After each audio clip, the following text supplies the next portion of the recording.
How do you connect with someone else? What is the vehicle for that connection? There's all kinds of ways that we want to connect with other people, and it's especially needed in this virtual age. So what is something you can learn that you can master so that you reach that goal of connection? Today, we talk about emotional intelligence as a way to connect in this virtual age. Welcome to Advance with Mike Acker, the podcast designed to help entrepreneurs, business leaders, and professionals alike break through barriers by improving their practical leadership skills and increasing confidence in speaking. Your host is a best-selling author, executive coach, and founder of the Advance Public Speaking School and Advantage Publishing Group, two companies dedicated to providing an edge for leaders. Find out more about Mike at mikeacker.com. Now here's your host, Mike Acker.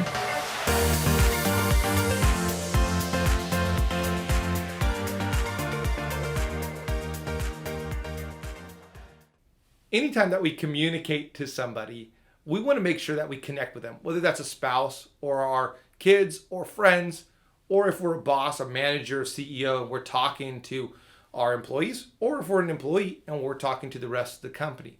Whatever it is, we want to make sure that we actually connect. We don't want to just talk at someone. We want to talk with someone. We want to make sure that we're building a bridge and that our content is able to cross from us to that person through that bridge. So how do you connect? We've talked about it here before, that one of the great ways is to start with questions. When you ask questions, you're able to put yourself in their frame of reference. They're able to understand what they need from you. One of the things I do here on my YouTube is I don't do multiple takes and I don't do edits. My understanding is that I could impress you if I just did all the edits and I just did an Instagram filter type of Instagram or type of YouTube or type of podcast. But I actually leave the blunders in there. I leave those in there and I just do it in one go. And the reason why is I want you to see me, not a false imitation version of me.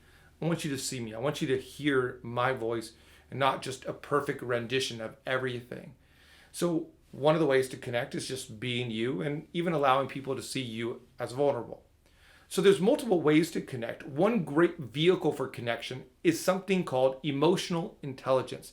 And it's all the rage right now. People have been talking about it really since the 90s when Daniel Goleman came out with his seminal book on emotional intelligence. However, now it's come up all the more. In this politically volatile world, people are saying, you know what we need? We need emotional intelligence. One of the questions that comes to me as a speaker, as someone who facilitates workshops, is can you talk about emotional intelligence? So I get to do that with some big brands and talk to them about it.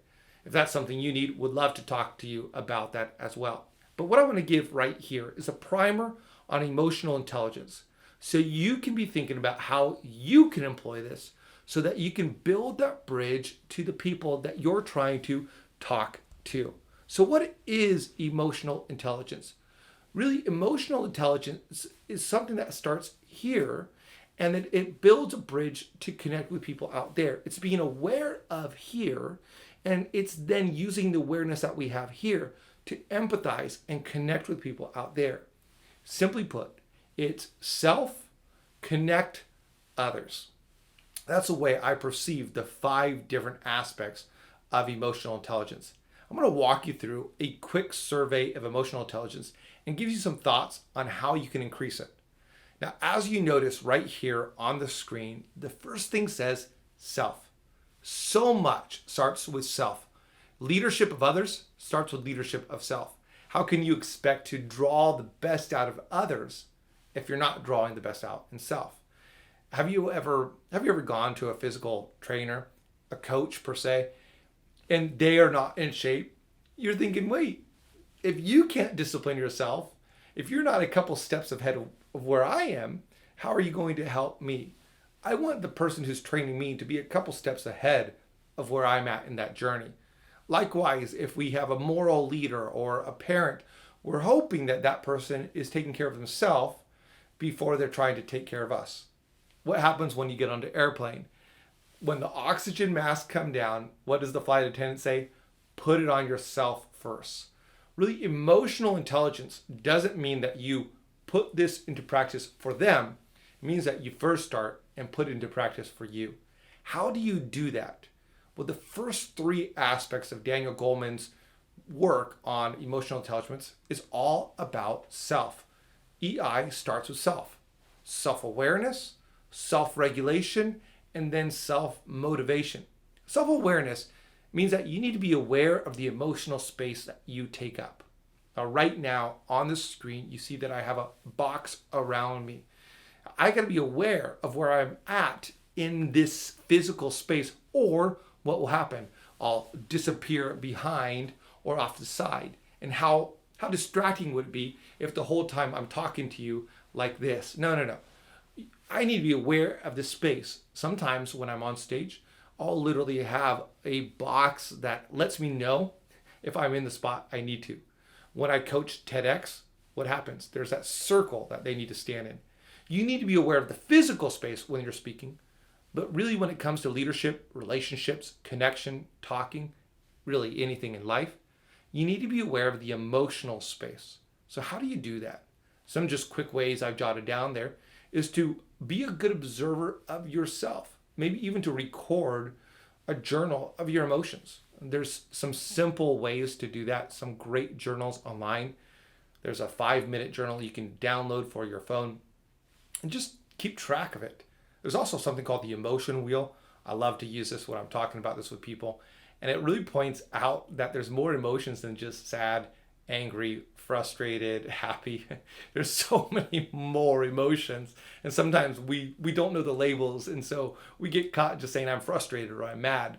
I know that because I've gone through some help helping me understand my own emotions. So emotional intelligence starts with self. It starts with being aware. But then awareness is not good. It's regulation. You can't just be aware that, hey, I'm out of the frame right now. I got to be able to regulate that I don't get out of the frame. I got to be able to regulate where I need to be in that space. I have to be able to control my emotions instead of my emotions controlling me. Now, there's so much more that we could say about this. I would encourage you to look into it. But how to keep track of yourself, know who you are, and then know how to guide where you are. If your emotions are wildly out of control and you're way out of values or you don't know your values, you might look at getting help. You might even look at getting a counselor who can help you understand what's going on and why you're doing it. Especially in times when depression is high due to pandemic or due to other crises. There's all kinds of emotions that are high. It's good to have someone help you see yourself and then give you the tools for you to regulate what you need to do. The third aspect of self when it comes to emotional intelligence is simply motivation. How do you then motivate yourself? If you know yourself, then how do you then motivate yourself? When I do executive coaching, one of the things I ask my clients in a pre-work is, how do you like to be coached?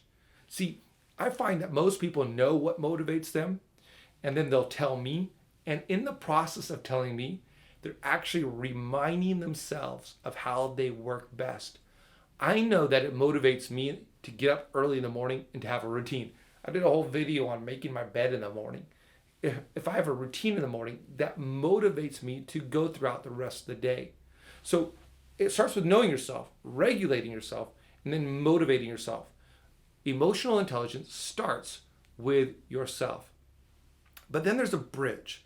Before I get to others and what this looks like to emotionally connect with others, I need to do what? I need to actually connect.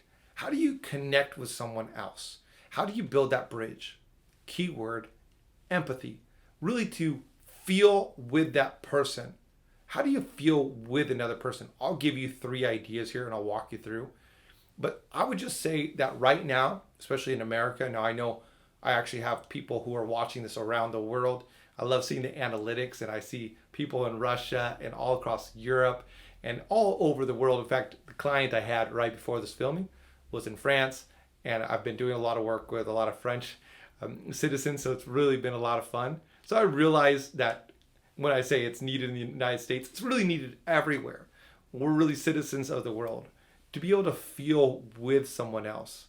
One of the things that I love seeing, and regardless of your political bent. I'm not diving into red or blue, but I loved seeing that years ago when Trump won, there was a journalist who was just astounded that anybody would vote for Trump. And so this journalist, instead of just getting on social media saying, you're all stupid, like a lot of people do when the other party wins, this journalist did something very interesting. This journalist tried to connect with others, understanding himself, actually herself, understanding her awareness, understanding what was going on with her dismay. She, instead of just lambasting others and letting others have her emotions, she figured out a way to connect. She wanted to empathize with them. She wanted to understand them from the inside out, to feel with them. So she went all the way to 3 different people's houses and encouraged a conversation, a rational conversation. Why did you vote for someone that I can't understand? I think this would be great for Trump supporters to do for those who voted for Biden, and great for Biden supporters to do for those who voted for Trump. To understand, to feel with, instead of us versus them, us connecting with them. How do you do that? The first thing I wrote is simply point of view. Really, this is examining your eyesight, your internal, your perspective, your mental eyesight. That's what the journalist did. Let me understand, where are they coming from? You see a little picture there on the screen of shoes. Let me walk a mile in their shoes. Let me understand what this meant for them to have this president or that president. Now let's move away from politics. Think about in your own work life. What is their perspective? What is it like to walk in their shoes? When we can understand their point of view, it bridges that emotional intelligent aspect of, I understand myself. Now I'm getting to understand you. Before I totally walk over the bridge and connect with you, I got to understand where I'm at. I got to understand where you're at for there to be connection. Think about this. If there's one side of the cliff over here, one side over here, and this person's trying to build over here, and this person's trying to build over here, then there's going to be a disconnect. We both have to understand where we're coming from so that we can connect with each other. In this day and age, think through the people you work with, think through the people that you want to work with, think through your spouse, think through your significant other, think through your kids, and understand their point of view. Not only thinking through the point of view, but also when you're in person or even virtually, read their body language. Sometimes people are saying something harsh, but their language of their body is actually quite defeated. And there's a disconnect. Maybe they're not emotionally intelligent in that moment of themselves. They're not able to regulate their emotions. And they're saying one thing, but there's a disconnect. I find that if I take time to try to understand people and read their body language, I might pick up more in what they're showing than what they're saying. One of the huge things I do is I work with people on their communication and I read their body language. And sometimes people say, I never knew that's what I was saying with my body. I now understand why my staff said this. I understand why they gave me this critique. It's because their body was showing something other than what their words were saying. So empathy, understand their perspective, read their body language, and then I love this, fly a kite. I have way too little time here to go through into this in depth, but I do a sales training called Fly a Kite, and in this I said that when you ask a question, it's like lifting a kite up in the air. But depending on whether your kite's going to fly or not, depends on what kind of kite it is. If you just take a string and put it on a box, it's not going to be a very good kite, is it? It's not going to be a good kite at all. But if you put it on one of those kind of like a diamond, and you pull it up in there. My son and I love flying kites. Then there's a good chance it's going to catch that wind. Well, when you do sales, there's a great way for you to make a sale. Fly a kite. You ask a question, and then you go ahead and listen to them. From that listening, really listening, you acknowledge it. Okay, I see where you're coming from. But then you don't just respond and sell right there. You explore more. Is there more you want to talk about? Is there more to this? And then eventually, once you've done this a while, and you listen, and you ask, and you explore, then you finally respond, finishing out the kite. ultimately I took this from a great book on sales. It's called The Layer System. Check it out there as well. I'll put some notes in the section on YouTube and on the show notes on the podcast so that you can find where this book is coming from as well. But fly a kite. How do you do this with someone else? When you try and empathize, you ask a question, you listen, you acknowledge what they said. Okay, so I see that you voted for this person. Okay, I see that you're using sick time. Okay, I see that you are having this issue. You acknowledge it and then explore more. Why is it? And then ask more questions. And keep asking questions and keep listening, acknowledging until you really don't just understand, but you understand them and you help them understand themselves. That them in answering the question actually helps you understand, but it helps them understand. That you being emotionally intelligent helps them be emotionally intelligent as well. When I look at some of the highlights of my career, I'd say, oh, that's when I did this really well. When I look at some of the downfalls of my career, I would say that's when I didn't do this very well. Or when someone didn't do it very well for me. They didn't understand what was going on. They may have asked a question, but they jumped to a response. Before you jump to a response, really understand. So ask, listen, acknowledge, explore, and do this several times, and then respond. That's how you get the full kite flying up in the air in sales, but it's also how you get the full kite flying in terms of relationships. All right, so we start with ourselves, and we're aware of ourselves. We're regulating ourselves. We're motivating ourselves. We're saying, okay, I understand what makes me tick, and I'm gonna tick. I'm gonna be a ticking time bomb. That was not part of my notes, and it's ridiculous, so scratch that. And then you connect. You connect through empathy, and I gave you a couple ways to do so. What happens next? That brings you to others. Now you're in a relationship with them. Now you're connecting with them. And when you're connecting with them, now you have to deal with that person. So how do you deal with the people that you have now connected with? I wrote a couple things.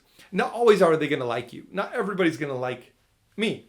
I realized that when I wrote or recently did a YouTube video called Embrace Rejection. So it's good for you to have thick skin. If you're going to be in a relationship with people, you need to be able to have a thick skin. You also need to practice conflict resolution. A lot of people don't have social skills. They're not able to maintain that connection with someone because they don't know how to actually have conflict in a healthy way. I use, and sometimes I'll just briefly teach. It's not worth teaching a whole bunch, but the compliment sandwich. Sometimes you need to talk to somebody and you need to say some hard truths. As a boss, I've had lots of employees over the course of my career.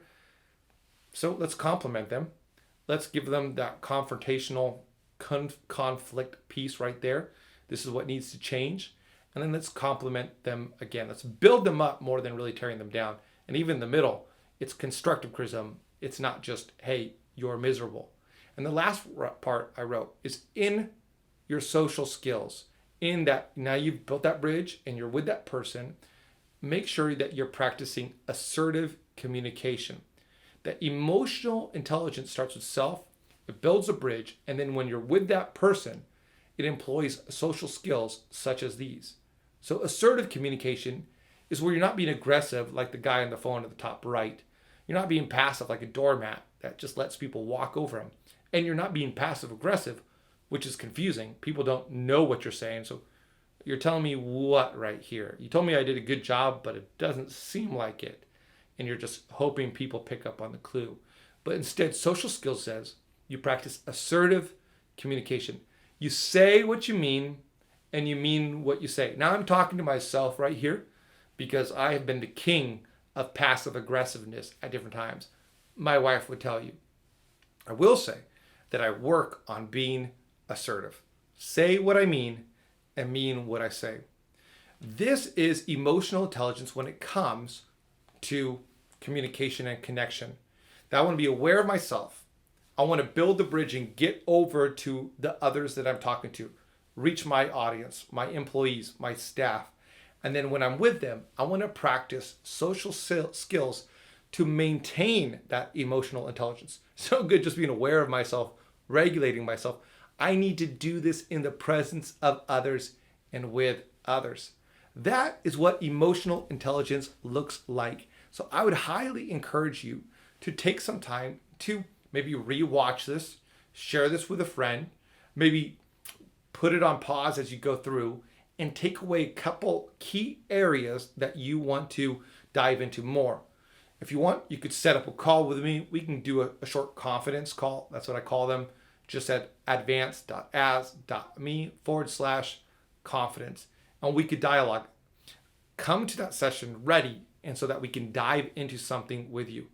Also, if this would be helpful, love to do this for your company, for your group, or even one-on-one with you. Thanks so much for being part of this today. Take a moment, like, comment, subscribe. See you at the next show.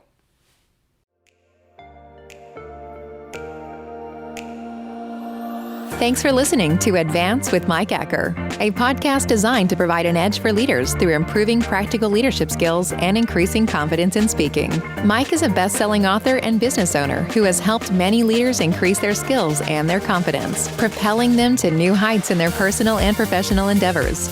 Join an incredible group of professionals taking the steps to become better leaders at connect.stepstoadvance.com. Don't forget to rate, review, and subscribe so you never miss an episode.